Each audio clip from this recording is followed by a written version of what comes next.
Chapter 5. Specialized knowledge, personal experience or observations. The fourth step toward riches. There are two kinds of knowledge. One is general, the other specialized. General knowledge, no matter how great in quantity or variety it may be, is of but little use in the accumulation of money. The faculties of the great universities possess, in aggregate, practically every form of general knowledge known to civilization. Most of the professors have but little or no money. They specialize on teaching knowledge, but they do not specialize on the organization or the use of knowledge. Knowledge will not attract money unless it is organized and intelligently directed through practical plans of action to the definite end of accumulation of money. Lack of understanding of this fact has been the source of confusion to millions of people who falsely believe that knowledge is power. It is nothing of the sort. Knowledge is only potential power. It becomes power only when and if it is organized into definite plans of action and directed to a definite end. This missing link in all systems of education known to civilization today may be found in the failure of educational institutions to teach their students how to organize and use knowledge after they acquire it. Many people make the mistake of assuming that because Henry Ford had but little schooling, he is not a man of education. Those who make this mistake do not know Henry Ford, nor do they understand the real meaning of the word educate. That word is derived from the Latin word educo, meaning to educe, to draw out, to develop from within. An educated man is not necessarily one who has an abundance of general or specialized knowledge. An educated man is one who has so developed the faculties of his mind that he may acquire anything he wants, or its equivalent, without violating the rights of others. Henry Ford comes well within the meaning of this definition. During the World War, a Chicago newspaper published certain editorials in which, among other statements, Henry Ford was called an ignorant pacifist. Mr. Ford objected to the statements and brought suit against the paper for libeling him. When the suit was tried in the courts, the attorneys for the paper pleaded justification and placed Mr. Ford himself on the witness stand for the purpose of proving to the jury that he was ignorant. The attorneys asked Mr. Ford a great variety of questions, all of them intended to prove, by his own evidence, that while he might possess considerable specialized knowledge pertaining to the manufacture of automobiles, he was in the main ignorant. Mr. Ford was plied with such questions as the following. Who was Benedict Arnold? And how many soldiers did the British send over to America to put down the rebellion of 1776? In answer to the last question, Mr. Ford replied, I do not know the exact number of soldiers the British sent over, but I have heard that it was a considerably larger number than ever went back. Finally, Mr. Ford became tired of this line of questioning, and in reply to a particularly offensive question, he leaned over, pointed his finger at the lawyer who asked the question, and said, If I should really want to answer the foolish question you have just asked, or any of the other questions you have just been asking me, let me remind you that I have a row of electric push buttons on my desk, and by pushing the right button, I can summon to my aid men who can answer any question I desire to ask concerning the business to which I am devoting most of my efforts. Now, will you kindly tell me, why should I clutter up my mind with general knowledge for the purpose of being able to answer questions when I have men around me who can supply any knowledge I require? There certainly was good logic to that reply. That answer floored the lawyer. Every person in the courtroom realized it was the answer, not of an ignorant man, but of a man of education. Any man is educated who knows where to get knowledge when he needs it, and how to organize that knowledge into definite plans of action. Through the assistance of his mastermind group, Henry Ford had at his command all the specialized knowledge he needed to enable him to become one of the wealthiest men in America. It was not essential that he have this knowledge in his own mind. Surely no person who has sufficient inclination and intelligence to read a book of this nature can possibly miss the significance of this illustration.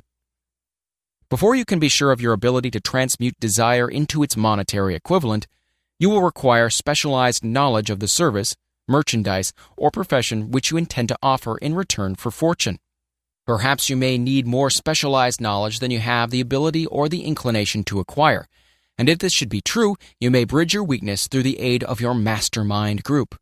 Andrew Carnegie stated that he personally knew nothing about the technical end of the steel business. Moreover, he did not particularly care to know anything about it. The specialized knowledge which he required for the manufacture and marketing of steel, he found available through the individual units of his mastermind group. The accumulation of great fortunes calls for power, and power is acquired through highly organized and intelligently directed specialized knowledge, but that knowledge does not necessarily have to be in the possession of the man who accumulates the fortune. The preceding paragraph should give hope and encouragement to the man with ambition to accumulate a fortune who has not possessed himself of the necessary education to supply such specialized knowledge as he may require. Men sometimes go through life suffering from inferiority complexes because they are not men of education. The man who can organize and direct a mastermind group of men who possess knowledge useful in the accumulation of money is just as much a man of education as any man in the group. Remember this if you suffer from a feeling of inferiority because your schooling has been limited. Thomas A. Edison had only 3 months of schooling during his entire life. He did not lack education, neither did he die poor. Henry Ford had less than a 6th grade schooling, but he has managed to do pretty well by himself financially. Specialized knowledge is among the most plentiful and the cheapest forms of service which may be had. If you doubt this, consult the payroll of any university. It pays to know how to purchase knowledge. First of all, decide the sort of specialized knowledge you require and the purpose for which it is needed. To a large extent, your major purpose in life, the goal toward which you are working, will help determine what knowledge you need. With this question settled, your next move requires that you have accurate information concerning dependable sources of knowledge. The more important of these are: A. One's own experience and education. B. Experience and education available through cooperation of others, the Mastermind Alliance. C. Colleges and universities. D.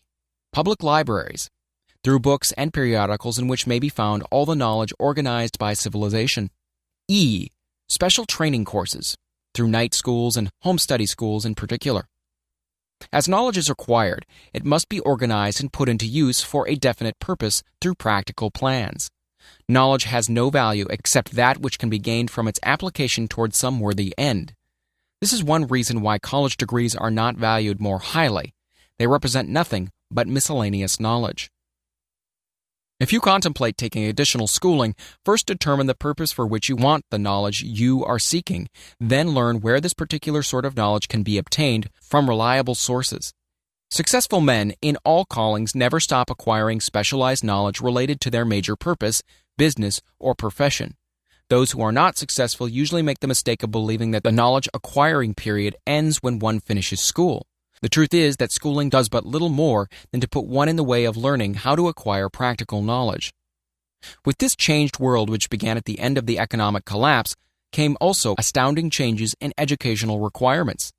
The order of the day is specialization. This truth was emphasized by Robert P. Moore, Secretary of Appointments of Columbia University. Specialists most sought after.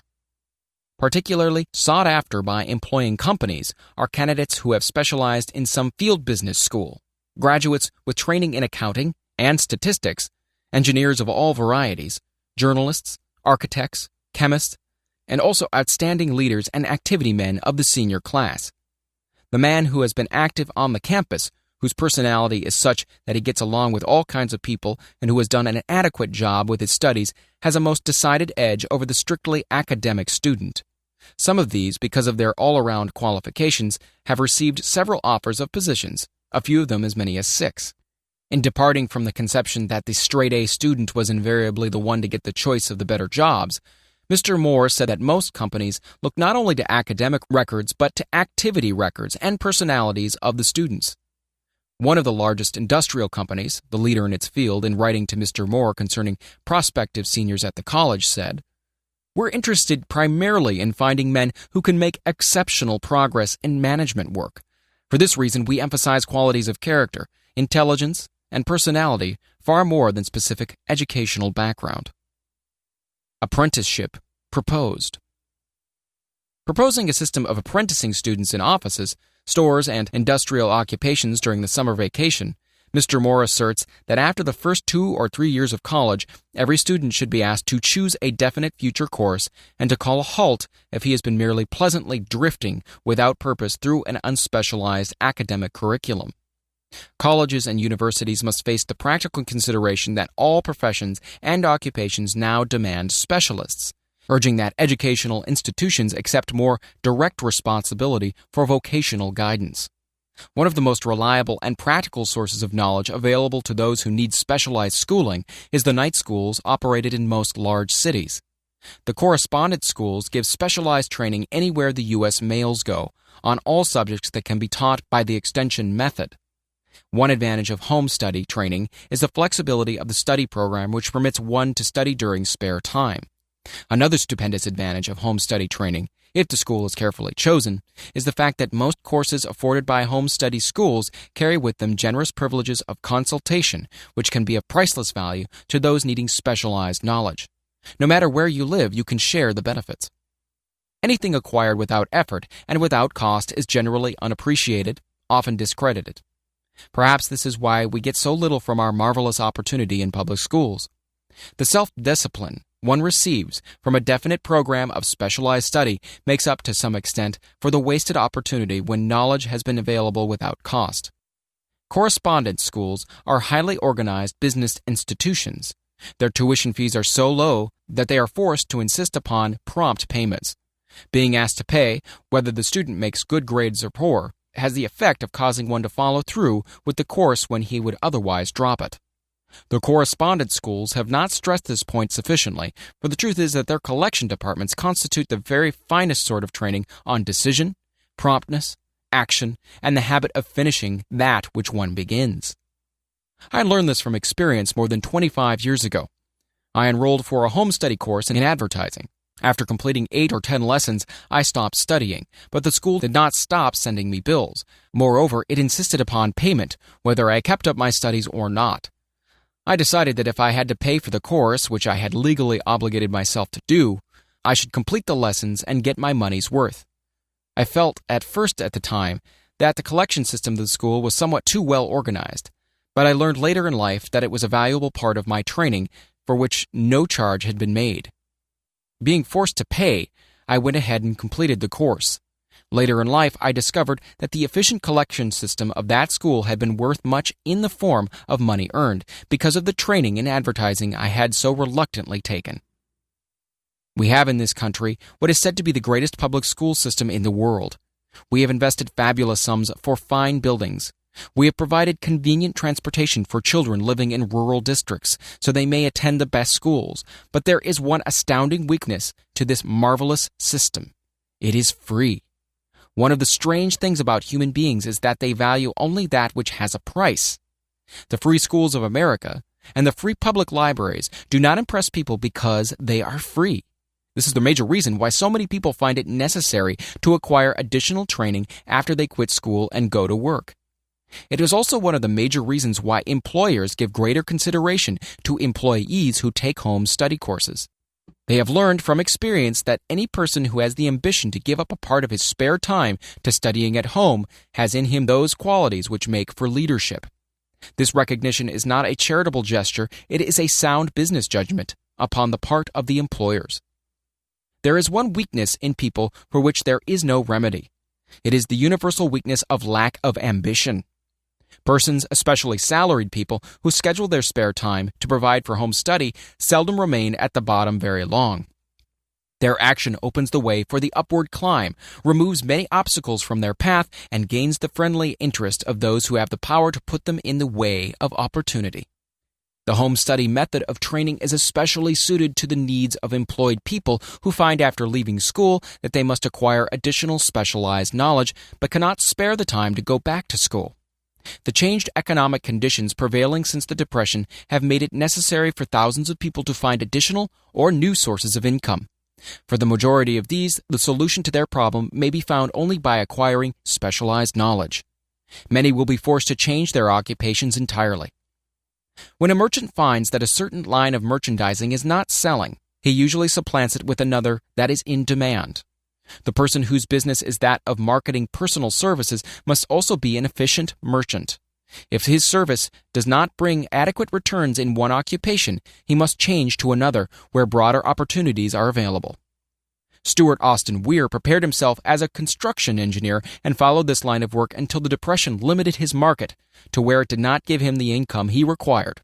He took inventory of himself, decided to change his profession to law, went back to school, and took special courses by which he prepared himself as a corporation lawyer.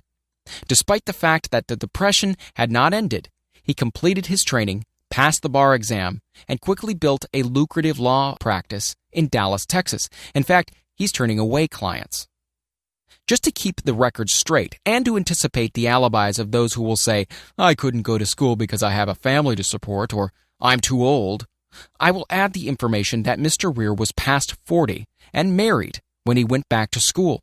Moreover, by carefully selecting highly specialized courses in colleges best prepared to teach the subjects chosen, Mr. Weir completed in 2 years the work for which the majority of law students require 4 years.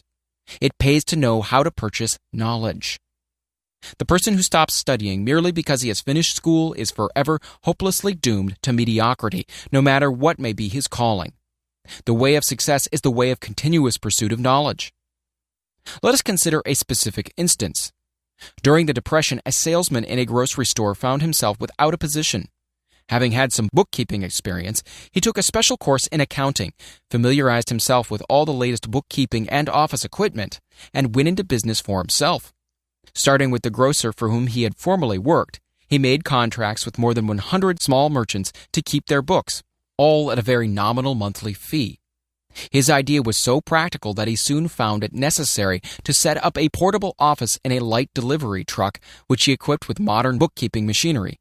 He now has a fleet of these bookkeeping offices on wheels and employs a large staff of assistants, thus providing small merchants with accounting service equal to the best that money can buy at a very nominal cost.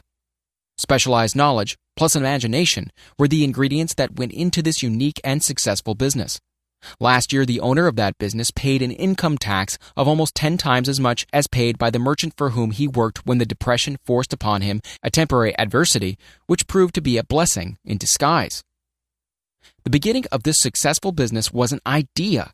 Inasmuch as I had the privilege of supplying the unemployed salesman with that idea, I now assume the further privilege of suggesting another idea which has within it the possibility of even greater income. Also, the possibility of rendering useful service to thousands of people who badly need that service. The idea was suggested by the salesman who gave up selling and went into the business of keeping books on a wholesale basis. When the plan was suggested as a solution to his unemployment problem, he quickly exclaimed, "Well, I liked the idea, but I would not know how to turn it into cash." In other words, he complained he would not know how to market his bookkeeping knowledge after he acquired it. So, that brought up another problem which had to be solved. With the aid of a young woman typist, clever at hand lettering, and who could put the story together, a very attractive book was prepared describing the advantages of the new system of bookkeeping. The page was neatly typed and pasted in an ordinary scrapbook, which was used as a silent salesman through which the story of this new business was so effectively told that its owner soon had more accounts than he could handle.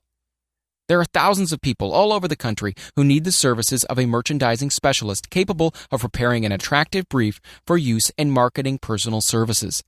The aggregate annual income from such a service might easily exceed that received by the largest employment agency, and the benefits of that service might be made far greater to the purchaser than to any obtained from an employment agency. The idea here described was born of necessity, to bridge an emergency which had to be covered. But it did not stop by merely serving one person. The woman who created the idea has a keen imagination. She saw in her newly born brainchild the making of a new profession, one that is destined to render valuable services to thousands of people who need practical guidance in marketing personal services. Spurred to action by the instantaneous success of her first prepared plan to market personal services, this energetic woman turned next to the solution of a similar problem for her son, who had just finished college, but had been totally unable to find a market for his services. The plan she originated for his use was the finest specimen of merchandising of personal services I have ever seen. When the plan book had been completed, it contained nearly 50 pages of beautifully typed, properly organized information telling the story of her son's native ability, schooling, personal experiences, and a great variety of other information too extensive for description. The plan book also contained a complete description of the position her son desired, together with a marvelous word picture of the exact plan he would use in filling the position. The preparation of the plan book required several weeks' labor, during which time its creator sent her son to the public library almost every day to procure data needed in selling his services to best advantage. She sent him also to all the competitors of his prospective employer and gathered from them vital information concerning their business methods, which was of great value in the formation of the plan he intended to use in filling the position he sought. When the plan had been finished, it contained more than half a dozen very fine suggestions for the use and benefit of the prospective employer. The suggestions were put into use by that company. One may be inclined to ask, why go to all this trouble just to secure a job? The answer is straight and to the point. Also, it is dramatic because it deals with a subject which assumes the proportion of a tragedy with millions of men and women whose sole source of income is personal services. The answer is, doing a thing well never is trouble. The plan prepared by this woman for the benefit of her son helped him get the job for which he applied at the first interview, at a salary fixed by himself. Moreover, and this too is important, the position did not require the young man to start at the bottom.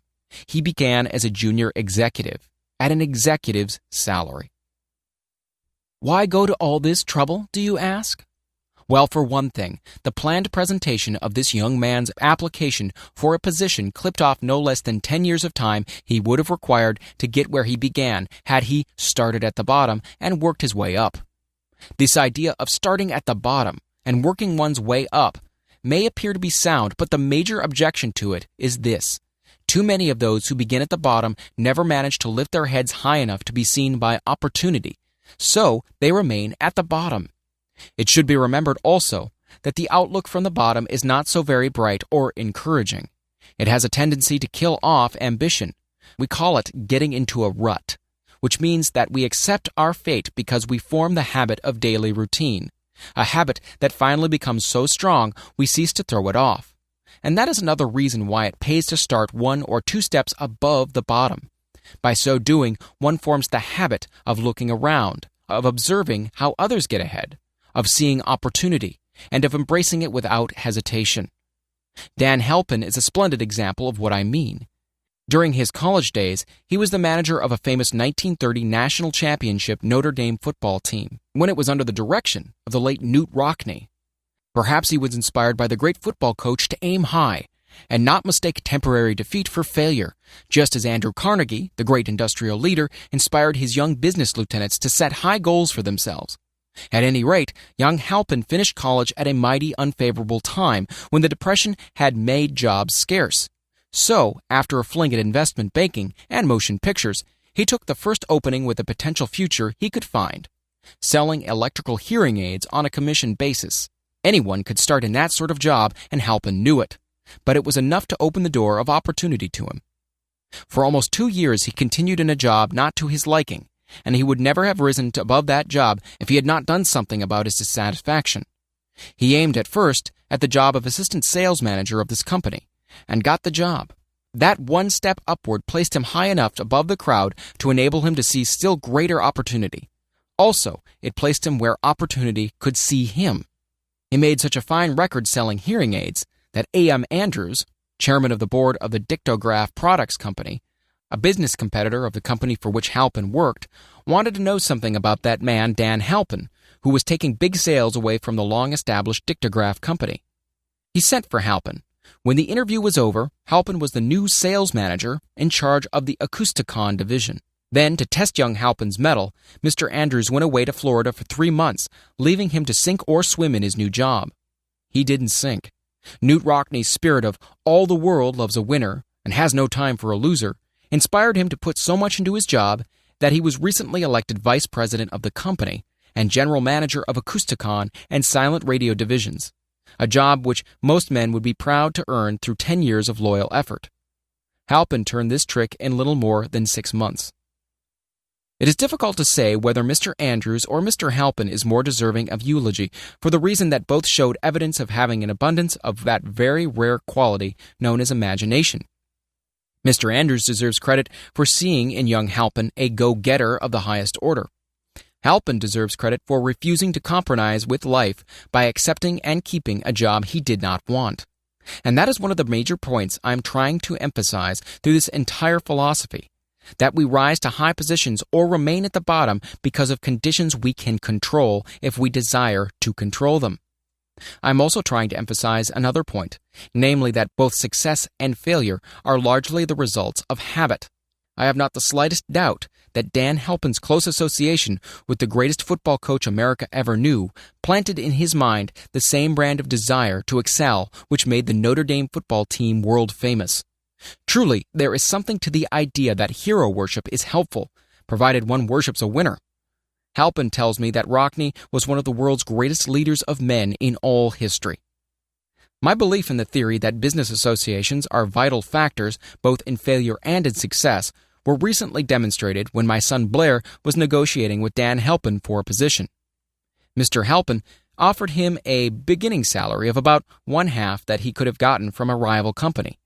I brought parental pressure to bear and induced him to accept the place with Mr. Halpin because I believe that close association with one who refuses to compromise with circumstances he does not like is an asset that can never be measured in terms of money.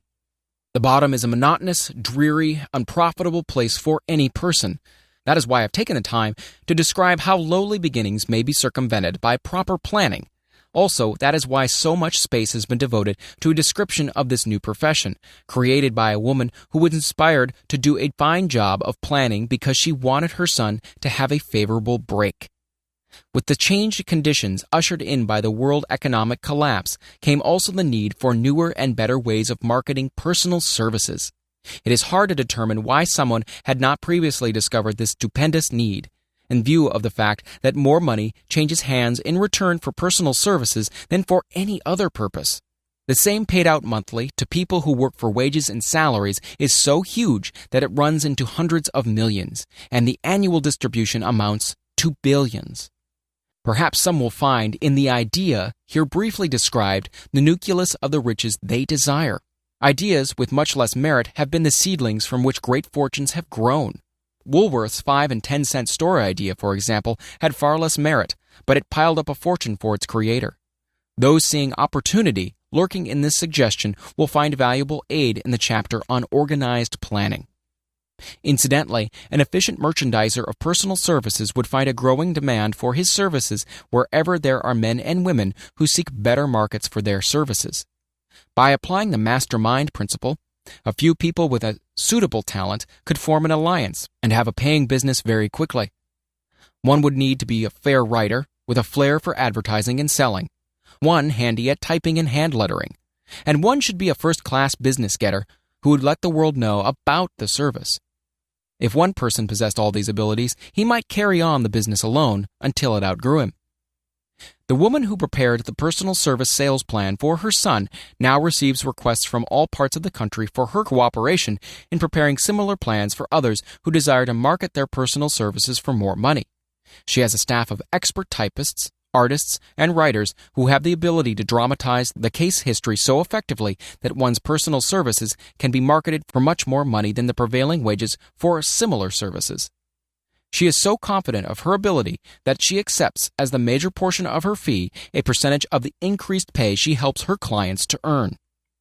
It must not be supposed that her plan merely consists of clever salesmanship, by which she helps men and women to demand and receive more money for the same services they formerly sold for less pay. No, she looks after the interests of the purchaser as well as the seller of personal services, and so prepares her plans that the employer receives full value for the additional money he pays. The method by which she accomplishes this astonishing result is a professional secret which she discloses to no one excepting her own clients. If you have the imagination and seek a more profitable outlet for your personal services, this suggestion may be the stimulus for which you have been searching. The idea is capable of yielding an income far greater than that of the average doctor, lawyer, or engineer whose education required several years in college. The idea is saleable to those seeking new positions, and practically all positions calling for managerial or executive ability, and those desiring rearrangement of incomes in their present positions. There is no fixed price for sound ideas. Back of all ideas is specialized knowledge. Unfortunately, for those who do not find riches in abundance, specialized knowledge is more abundant and more easily acquired than ideas. Because of this very truth, there is a universal demand and an ever-increasing opportunity for the person capable of helping men and women to sell their personal services advantageously. Capability means imagination, and one quality needed to combine specialized knowledge with ideas is the form of organized plans designed to yield riches. If you have imagination, this chapter may present you with an idea sufficient to serve as the beginning of the riches you desire. Remember, the idea is the main thing. Specialized knowledge may be found just around the corner. Any corner.